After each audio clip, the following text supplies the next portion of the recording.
नमस्कार साथियों, आप देख रहे हैं गदर मीडिया और इस वक्त मैं आपके साथ हूं अशोक खरब। हमारे साथ मौजूद हैं इंडियन नेशनल लोकदल के प्रदेश प्रवक्ता विजेंद्र रेड्डी। जैसा कि आप सब जानते हैं, लोकसभा चुनाव 2024 मौसम की गर्मी के साथ-साथ चुनावों की जो गर्मी है वो लगातार बढ़ रही है। हम बातचीत करेंगे इनेलो की स्थिति को लेकर हरियाणा में और उसके उम्मीदवारों पर क्या कहना है इनेलो प्रदेश प्रवक्ता विजेंद्र रेड्डी का। सर, स्वागत है गदर मीडिया पर आपका। बहुत बहुत धन्यवाद अशोक भाई, और आपके सभी दर्शकों को भी मेरा नमस्कार। बहुत बहुत उनका प्यार हमारे साथ बना रहे। अगर हम बात करें इंडियन नेशनल लोकदल की लोकसभा चुनावों के उम्मीदवारों को लेकर, तो अब तक कितनी टिकटें और किन उम्मीदवारों की घोषित की जा चुकी है और क्या स्थिति किस लोकसभा क्षेत्र में आप मानते हैं अपने उम्मीदवारों की? देखो अशोक भाई, सबसे पहले तो मैं उम्मीदवारों पर जाने से पहले ये बताना चाहूँगा कि आज प्रदेश में अगर कोई चुनाव लड़ रहा है तो वो केवल और केवल इंडियन नेशनल लोकदल ही लड़ रहा है। विपक्षी पार्टियों में किसी भी पार्टी ने अब तक चुनावी मैदान में उतरने का काम नहीं किया। केवल इंडियन नेशनल लोकदल पार्टी चुनाव में उतरी हुई है। जहां कांग्रेस, जो कि अपने आप को राष्ट्रीय पार्टी का दावा करती है और दावा नहीं करती, वो है 65-70 साल हिंदुस्तान के ऊपर राज भी किया, और हरियाणा प्रदेश में आज उनके ये हालात हैं कि उन्होंने मैदान ही छोड़ दिया।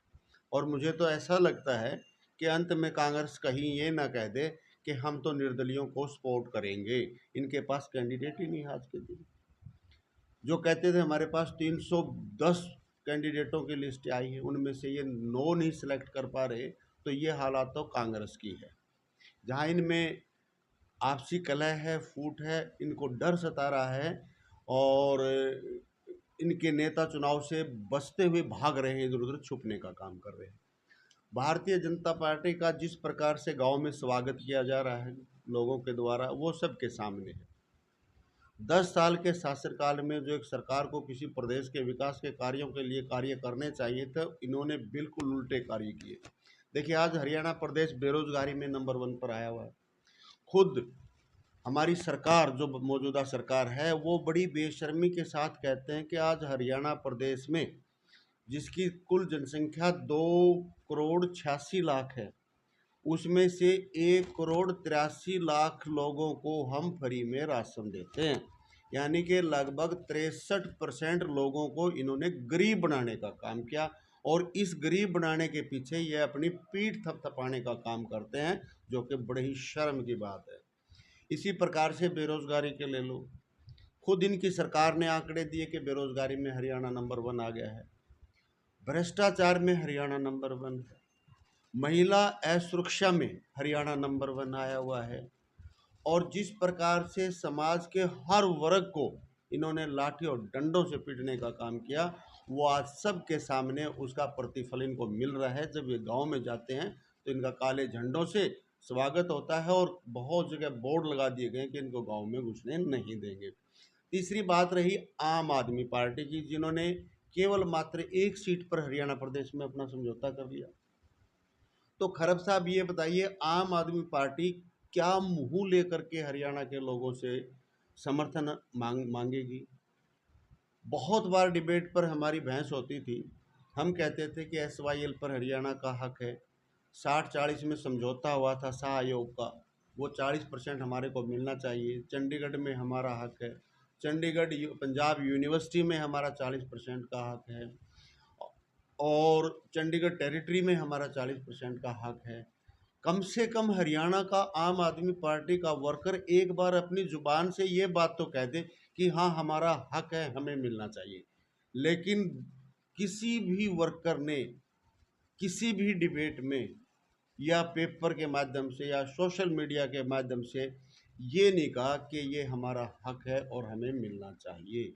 आज किस आधार पर वो लोगों को जाकर के कहें कि हमारे कैंडिडेट को समर्थन देने का काम करो, इसको वोट देने का काम करो? इनको तो वोट मांगने का हक ही नहीं है। पंजाब के मुख्यमंत्री बड़े दावा ठोक ठोक करके कहते हैं कि हमारे पास एक बूंद पानी नहीं है। और तो और हद तब होगी जब इन्होंने कहा कि हरियाणा सरकार को हम चंडीगढ़ में सेक्रेटरिएट कॉम्प्लेक्स भी नहीं बनाने देंगे। और वो मुख्यमंत्री हरियाणा प्रदेश में आकर के अपने कैंडिडेट के समर्थन में प्रचार और प्रसार करने का काम करता है। मैं तो कहना चाहूँगा कि हरियाणा के लोगों को इन बातों को भूलना नहीं चाहिए और इतना ठंडा खून भी नहीं होना चाहिए कि वो इस तरह के लोग आकर के भी आपसे वोट मांगते हैं तो कम से कम उनका विरोध जरूर करना चाहिए और उनको घुसने नहीं देना चाहिए। अब बच जाती है जननायक जनता पार्टी। उसका हाल आप सबके सामने है, सबको पता है कि वो कहाँ स्टैंड कर है। उस पर ज़्यादा बात न करते हुए मैं कहना चाहूँगा कि आज यदि प्रदेश में स्वाभिमान के साथ और यथार्थ में चुनाव लड़ रही है तो वो इंडियन नेशनल लोकदल पार्टी ही वो चुनाव लड़ रही है। धन्यवाद करना चाहूँगा इनेलो के शीर्ष नेतृत्व का, जिन्होंने एक क्षेत्रीय पार्टी होते हुए भी राष्ट्रीय पार्टियों को पछाड़ते हुए 6 कैंडिडेट मैदान में उतार दिए गए हैं। अब इंडियन नेशनल लोकदल पार्टी के सांसद बनेंगे और ज़्यादा बनेंगे। क्यों बनेंगे? जिस प्रकार से किसान आंदोलन चला, सरपंचों का आंदोलन चला, ई टेंडरिंग के ऊपर कितना लंबा आंदोलन चला, कर्मचारियों का आंदोलन चला ओपीएस को लेकर के, तो इन सब आंदोलनों में इंडियन नेशनल लोकदल पार्टी ने बढ़ चढ़ करके इनका साथ दिया, समर्थन दिया, इनकी आवाज़ को उठाने का काम किया। एकमात्र विधायक होते हुए भी भाई अभय सिंह चौटाला ने जिस प्रकार से और जिस मजबूती से विधानसभा में इन सब की आवाज़ उठाई, आज लोग उसके कायल हो चुके हैं और हमें पूरा विश्वास और भरोसा है कि लोग हमारे को पूरा समर्थन देंगे। जिस प्रकार से पैदल यात्रा निकाली, आज तक के हिंदुस्तान के इतिहास में सबसे लंबी और सबसे लंबे समय तक की यात्रा जो निकाली गई, उसमें लोगों के बीच जाकर के जो लोगों की समस्याओं को जानने और समझने का प्रयास किया गया, उससे भी लोग प्रभावित हुए। आज कहीं ना कहीं इंडियन नेशनल लोकदल पार्टी के पक्ष में खड़े हैं और आप देख रहे हैं जैसे अकाली दल ने समर्थन दिया, एक और उत्तरी भारत कोई संगठन है उन्होंने हमारे को समर्थन दिया, महिला खाप ने की जो अध्यक्षा हैं उन्होंने आकर के समर्थन देने का काम किया। खाप की खाप जो ना इन लोगों के पक्ष में उतर रही हैं। क्यों उतर रही है? जहां हम आम आदमी के लिए लड़ाई लड़ते हैं वहीं पर हमारे कैंडिडेट भी बिल्कुल निखरे हुए कैंडिडेट हैं। बात कर लो अभय सिंह जी चौटाला की, यदि हरियाणा प्रदेश में आज मुख्यमंत्री का सही में कोई चेहरा है तो वो केवल और केवल अभय सिंह चौटाला है। अदरवाइज तो मैं कहता हूँ मुख्यमंत्री के लायक कोई चेहरा ही नहीं बचता है यहाँ पर। इसी प्रकार से सोनैना चौटाला ने पूरे हरियाणा प्रदेश में घूम घूम करके पूरे हरियाणा प्रदेश की मातृशक्ति को जागृत करने का जो काम किया था, इसलिए वो भी एक वरिष्ठ नेताओं में आ चुकी हैं और हरियाणा प्रदेश की जहां महिलाएं उनको चाहती हैं वहीं हर वर्ग का उनको समर्थन प्राप्त हुआ है।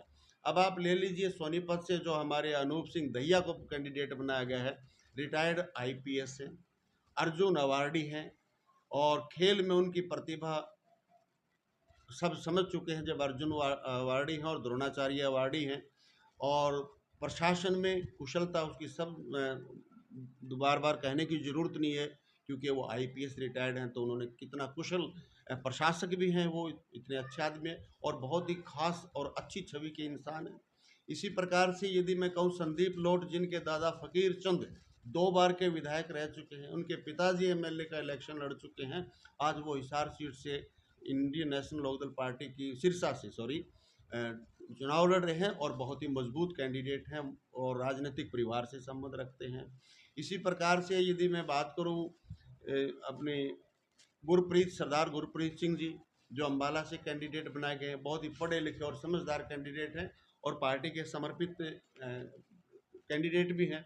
इसके अलावा जो है हमारा जो कैंडिडेट बच गया सुनील तेवतिया जी, जो कि बल्लभगढ़ रियासत के राजा नाहर सिंह के सुपुत्र हैं और उनका अपना एक समाज में अस्तित्व है और बहुत मजबूत कैंडिडेट हैं। वो भी फरीदाबाद की सीट पर बहुत ही मजबूती के साथ चुनाव लड़ेंगे और परिणाम चौंकाने वाले होंगे। इस प्रकार से जो हमारे 6 के 6 कैंडिडेट मैदान में आए हैं, वो सबसे बड़ी बात इंडियन नेशनल लोकदल पार्टी के समर्पित कैंडिडेट है। दूसरी बात, सभी जो है ना बुद्धिजीवी, समझदार, पढ़े लिखे और सुशिक्षित सुप्रशासक नेता हैं। अब कांग्रेस पार्टी बीजेपी पार्टी की बात कर लीजिए, विश्व की सबसे बड़ी पार्टी होने का दावा करने वाली पार्टी को भी 6 कैंडिडेट बाहर के उतारने पड़े हैं। जिसको कभी ये कहा करते थे खुद प्रधानमंत्री नरेंद्र मोदी जी ने जब 2019 के चुनाव में या 2014 के चुनाव में कहा था कि नवीन जिंदल कि अलमारियों में 40,000 का कोयला रखा हुआ है और इन्हें 40,000 का भ्रष्टाचार किया। आज वो कैसे पाक साफ हो गया? जो 0% करप्शन की बात करने वाले 40,000 के कोयला घोटाले वाले को अपना कैंडिडेट बना करके कुरुक्षेत्र से इलेक्शन लड़वाने का काम करते हैं और तुरंत अपनी पार्टी में ज्वाइन करवाने का काम करते हैं। चौधरी रणजीत चौटाला जी कांग्रेसी हुआ करते, निर्दलीय चुनाव जीता और आज उसको यहाँ से सांसद बनाने का काम किया है। यानी कि कुल मिलाकर के इनके अपने कैंडिडेट भी नहीं है किसी भी पार्टी के पास और ना ही मजबूत कैंडिडेट भी नहीं है, बाहर से इधर उधर से कैंडिडेट ले रहे हैं। कांग्रेस पार्टी को यह भय सता रहा है कि जिस दिन भी नामों की घोषणा हो जाएगी इसमें अफरा तफरी मच जाएगी, बहुत सारे लोग इधर उधर भाग जाएंगे। केवल और केवल हरियाणा प्रदेश में इनेलो एक ऐसी पार्टी है जो इस चुनाव में बिल्कुल आत्मीयता के साथ ये चुनाव लड़ रही है और स्वाभिमान के साथ चुनाव लड़ रही है। इसलिए इंडियन नेशनल लोकदल पार्टी बहुत मजबूत पार्टी बनकर के उभरेगी। और आज आपके चैनल पर आज अभी जो है ना नोटिफिकेशन भी नहीं हुआ है, 23 ही तारीख है, फिर भी मैं ये कहना चाहूँगा कि कम से कम हरियाणा प्रदेश की 4 Lok Sabha seat Indian National Lok Dal party जीतेगी और बाकियों पर भी अच्छा कड़ा मुकाबला देने का काम करेगी। जैसा कि आपने सुना, इंडियन नेशनल लोकदल के प्रदेश प्रवक्ता विजेंद्र रेड्डी ने जहां भाजपा की पोल खोल कर रख दी है, वहीं कांग्रेस को बताया है कि वह अभी तक अपने उम्मीदवार तक घोषित नहीं कर पा रही है, उनके पास उम्मीदवार ही नहीं मिल रहे हैं। और उन्होंने दावा किया है कि इंडियन नेशनल लोकदल सबसे बेहतर प्रदर्शन करेगी और कम से कम 4 सांसद उनके हरियाणा में आएंगे। हम पूछना चाहेंगे कि हरियाणा की स्थिति को देखते हुए मुद्दों के ऊपर कौन सी राजनीति जो है चुनाव लड़ रही है, और मुद्दों से भटकी हुई पार्टियों की अगर बात करें, जो कि ना रोजगार पर बात कर रही है, ना कृषि कानूनों पर बात हो रही है, और न ही किसानों के हितों की बात हो रही है, न ही छात्रों के हितों की बात हो रही है, तो क्या लगता है कि इंडियन नेशनल लोकदल के सांसद अगर आ जाते हैं तो वो जीतने के बाद किसका समर्थन करना चाहेंगे? देखिए, जिस प्रकार से अभय सिंह चौटाला एकमात्र विधायक और विधानसभा में इतनी मजबूती के साथ हर वर्ग की आवाज़ को बुलंद करने का काम किया, हरियाणा प्रदेश के लोग यदि हमारे को देश की सबसे बड़ी पंचायत लोकसभा में भेजने का काम करते हैं तो उसी दबंगई के साथ और उसी मजबूती के साथ हरियाणा के लोगों की आवाज़ को वहाँ भी बुलंद करने का काम किया जाएगा। चाहे वो पूरे हिंदुस्तान के किसानों की बात हो, गरीब की बात हो, मजदूर की बात हो, और सरकार को रोका जाएगा, जो भी सरकार बनेगी उसको गलत नीतियां लागू करने से रोका जाएगा। समर्थन की जहाँ तक बात है वो समय बताएगा, क्योंकि हमारी क्षेत्रीय पार्टी है।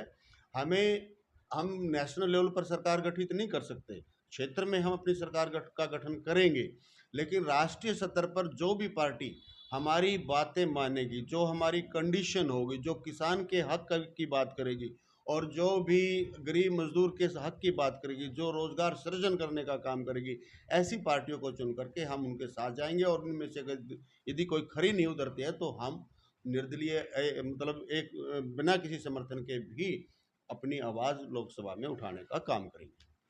अगर हम बात करें आम आदमी पार्टी की, जननायक जनता पार्टी की, इंडियन नेशनल लोकदल की, तो ये एक क्षेत्रीय पार्टी के तौर पर भी कहा जा रहा है कि इंडियन नेशनल लोकदल जो है उसके अस्तित्व को खतरा हो सकता है अगर बेहतर प्रदर्शन नहीं कर पाई तो। देखिए, जननायक जनता पार्टी के हमारे ही लीडर हैं, हम सब एक दूसरे से अच्छी तरह से परिचित भी हैं, जानते भी हैं। जननायक जनता पार्टी का नया जन्म हुआ और वो एक ही योजना रही और शासन में भी शामिल हो गई है, लेकिन ये बिल्कुल नई नवेली पार्टी थी। और जिस प्रकार से भारतीय जनता पार्टी ने 4.5 साल तक उसको यूज करके उसको बाहर करने का काम किया है, मैं समझता हूँ इन चुनावों के बाद जननायक जनता पार्टी का कोई नाम नहीं रहेगा। और इनेलो के बारे में लोग कहा करते थे, हमें वो दिन याद है जब कहते थे, लोग कहेंगे एक थी इनेलो। इनेलो तो बहुत पुरानी पार्टी, ये कभी थी में नहीं जा सकती। इनेलो थी, है और रहेगी, क्योंकि ये ताऊ देवीलाल के द्वारा खड़ी गई वो पार्टी है जिसको उन्होंने अपनी नीतियों से सींचने का काम किया है। लेकिन ये नई पार्टी थी, ये ऐसे ही ख़त्म हो जाएगी जैसे आज लोग हजका का नाम भूल चुके हैं, विकास पार्टी का नाम भूल चुके हैं, ऐसे ही ये भी ख़त्म हो जाएगी। और आम आदमी पार्टी सबके सामने है। जो व्यक्ति शराब जैसे घोटालों में फंसे हुए हैं, आज मैं नहीं कह रहा, उनके खुद के मंत्री हैं, वो ये कह रहे हैं कि कुछ तो दाल में काला है, कुछ तो घपला है, कुछ तो घोटाला है, और ये कह करके दिल्ली के आपने देखा होगा कई लोगों ने इस पार्टी को छोड़ने का काम किया, हरियाणा के कई लोगों ने भी छोड़ने का काम कर दिया। जो लोग भाग भाग करके इसमें जा रहे थे उससे ज़्यादा स्पीड से वापस आ रहे हैं। तो ये आम आदमी पार्टी का भी ये आखिरी ही चुनाव होगा और इस चुनाव के बाद ये भी नहीं बचेगी। अगर हरियाणा प्रदेश में क्षेत्रीय पार्टी की बात करें तो इनेलो थी, है और इनेलो ही रहेगी। बात करें अगर बाकी के 4 बचे हुए उम्मीदवारों की, ये घोषणा कब तक हो सकती है? क्या मानते हैं? ये बिल्कुल क्लियर कर दिया है अभय सिंह जी ने। उन्होंने कहा 25 तारीख से पहले पहले, आज 23 हो गई, यानी 24 25 2 या 3 दिन के अंदर अंदर हमारे 4 कैंडिडेट भी मैदान में आएंगे और इसी प्रकार से मजबूत उम्मीदवार मैदान में इंडियन नेशनल लोकदल पार्टी के आ जाएंगे, 4 भी बहुत ही जल्दी। ये थे हमारे साथ इंडियन नेशनल लोकदल के प्रदेश प्रवक्ता विजेंद्र सिंह रेड्डू, जिन्होंने भाजपा पर भी बड़े तीर चलाए हैं, कांग्रेस को भी आड़े हाथों लिया है और आम आदमी पार्टी की पोल खोलते हुए जजपा को तो बिल्कुल ही हरियाणा से समाप्त मानकर वो चल रहे हैं। देखते हैं निकट भविष्य में जो है मतदाता किस ओर रुझान करते हैं और कौन सी पार्टी किस स्तर पर उभर कर आती है। जींद से अशोक खरब।